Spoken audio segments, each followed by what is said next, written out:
Hello, and welcome to the Audacity Factor podcast. I'm your host, Kathryn, founder of Audacity Coaching and Strategies.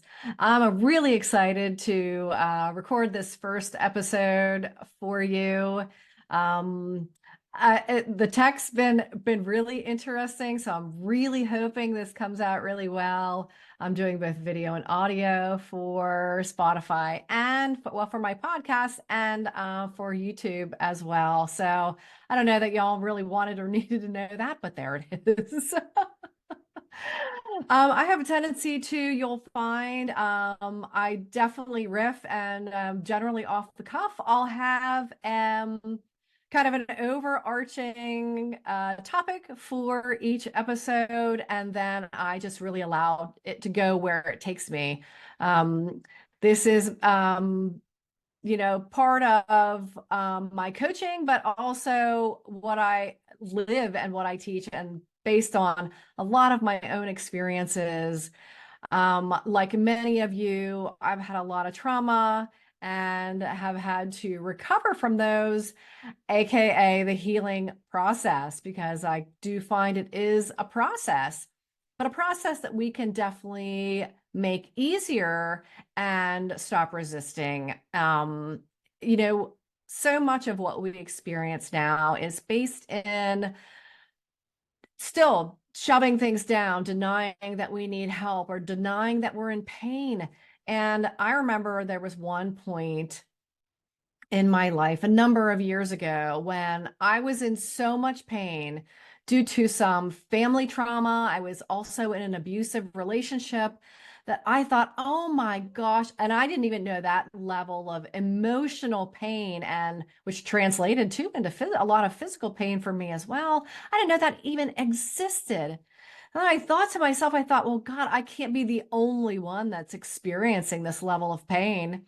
And, what do we do about it then? How do I get out of this? I know I felt overwhelmed and bogged down and isolated. A lot of that comes with self-isolating. We're just trying to protect ourselves from any more pain or any more abuse, any more trauma. So this episode is dedicated to all of you out there that have suffered and are still suffering.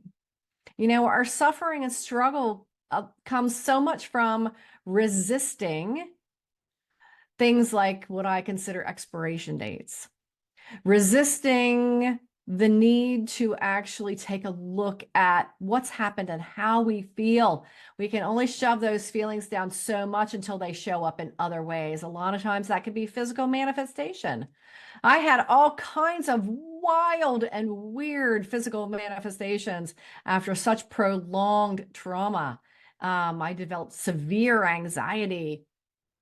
I had physical manifestations like pelvic floor dysfunction and the plum pit here, that I felt like there was just a big wad in there blocking me from my voice was raspy. And I still have a little bit of that as I continue the long-term healing process of getting through that after shutting my voice down so much because I was punished for what I said, punished for what I didn't say, punished for what I did, punished for what I didn't do. I mean, it was just, there was no angle for me to be safe. And that's really was what it was for me. But it took me leveraging my courage to get away from those scenarios. And then it took even more courage for me to put aside being the victim of those scenarios, because that's really what I felt, that I was being victimized. Now, do we have a choice to remain in a situation that's victimizing us? Sure. But as many, many of us know, it's not that simple. It's a matter of long-term training. It's almost like, and yeah, I'm going to say this. It's almost like brainwashing. I know that's how I felt, especially after a decade in an emotionally and sexually abusive relationship. So you figure it took years of us being traumatized or victimized, and we're left literally with the aftermath of that. So how do we then engage our own courage? How do we engage our audacity to be able to be the one that saves ourselves? Because all of that is related to a lack of feeling safe. And, it's really up to us to provide that for ourselves because it's a matter of choice. And it's really a very simple choice. Doesn't necessarily mean easy, but it's about choosing ourselves, knowing that we are important and the most important factor in that. Because every single time we choose against ourselves, we whittle away another piece of our self-trust. We whittle away another piece of our self-confidence. We whittle away at another piece of using our power and even recognizing that it's there. Oftentimes you'll hear about giving away your power. I don't believe that. Our power is always there, accessible to us, always. It's just a matter of us not using it. It can appear that someone else has control of it. That's not true. And that can never be true. Your power is under your control at every moment. And at every moment, you can make a choice to engage it. You can make a choice to be audacious in the face of fear, in the face of anxiety. Your courage, your audacity is actually your guide. And where it's taking you is to a place of joy, safety, connection, collaboration, love, all of the things that you're missing as the victim, as the traumatized victim. Stepping out of that victim mentality and even forgiveness. And I know that can be difficult. I didn't understand what forgiveness meant for years. I just thought it meant letting somebody off the hook. They get away with the abuse that they did, how they traumatized you, victimized you. And that's not it at all. It's, we all make mistakes and we can all make terrible, terrible mistakes that hurt ourselves, hurt other people.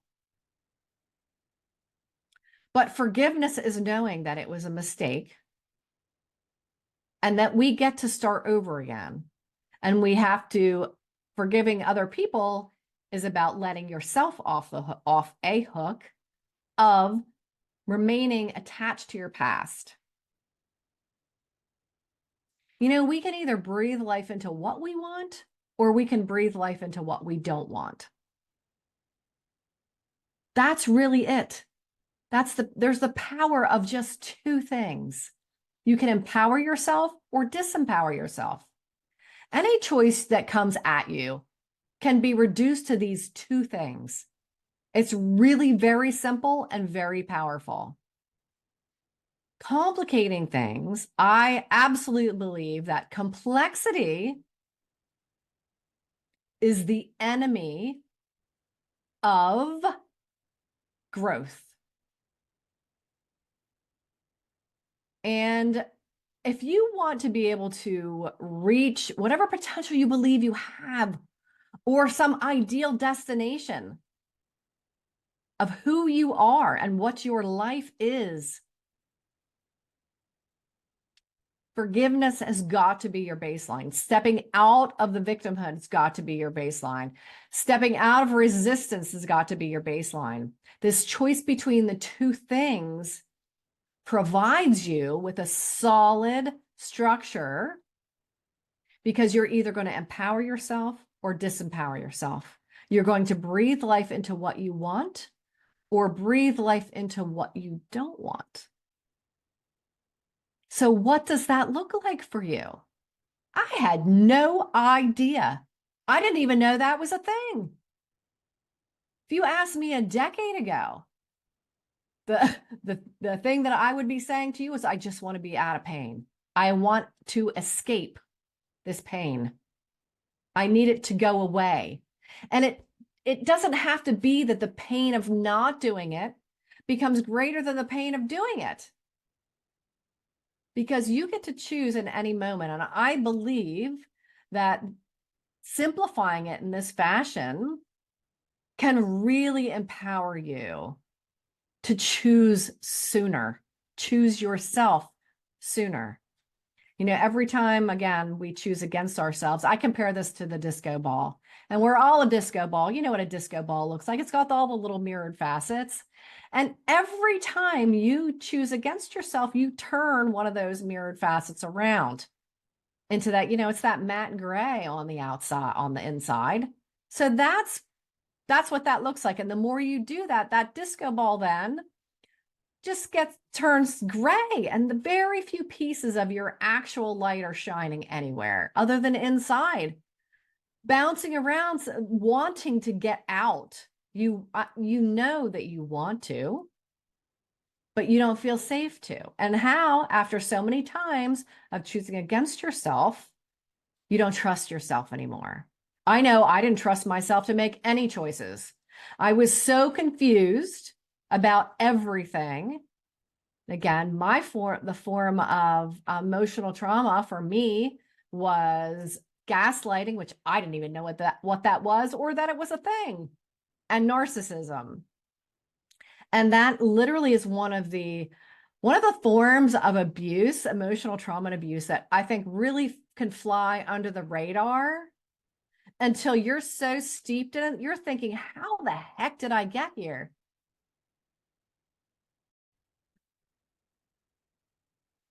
Okay, so getting back to the disco ball and the erosion of your self-trust, and then that, you know, leading to your inability to make choices for your own benefit.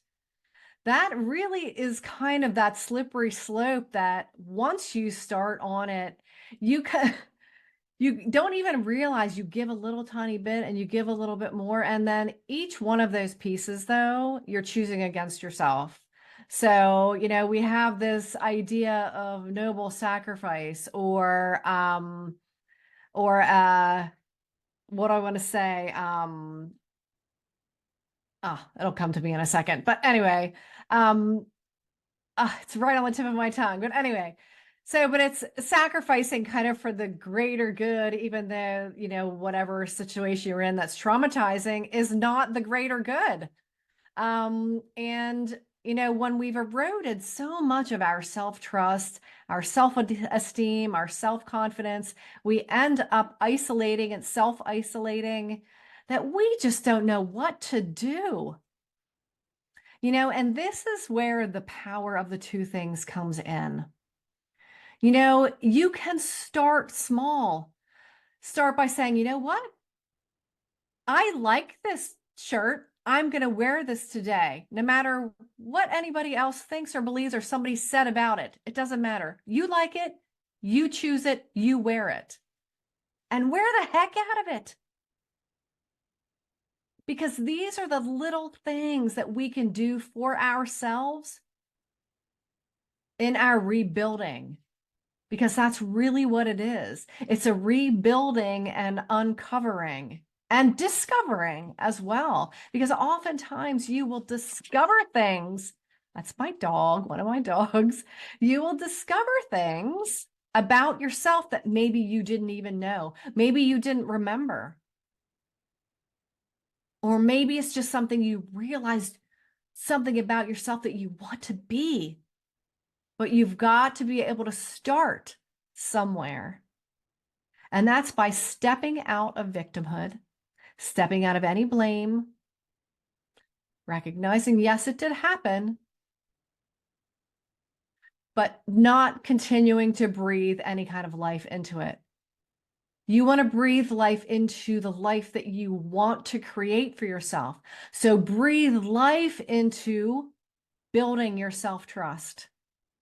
Breathe life into building your self-confidence. Breathe life into the things that make you, choosing the things that make you feel good and not sacrificing yourself. Compromise, that's the word I was looking for. Or all in the name of compromise, you know, all these noble things, especially as women, we can be taught. But it's really that rebuilding process that leads you to where you want to go. And if you don't know where that is, then I encourage you to start creating a vision. Even if it's starting with something like, I'm going to start wearing what I want. I'm going to start dressing how I want to dress.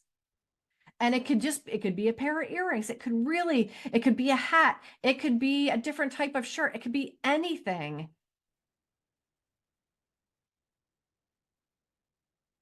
I encourage you then to embrace this power of the two things. What you're choosing will either empower you or disempower you, and recognize your power has never left you. It's not in someone else's possession. It's not in someone else's hands. You don't have to go out and collect it from anyone. You have it all. Each person does. It's just a matter of you actually using it. So I encourage you to engage your courage, engage your audacity.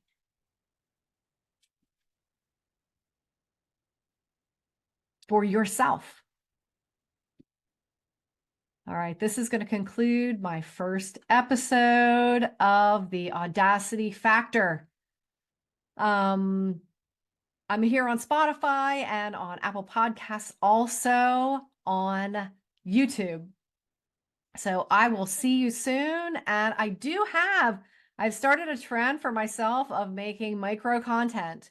So I will be posting micro content here on Spotify, literally across the platforms, YouTube, Spotify, which will then return to Apple Podcasts. So welcome. And I would love for you to follow me and subscribe to my channels. And please share if you know anyone that could benefit from those.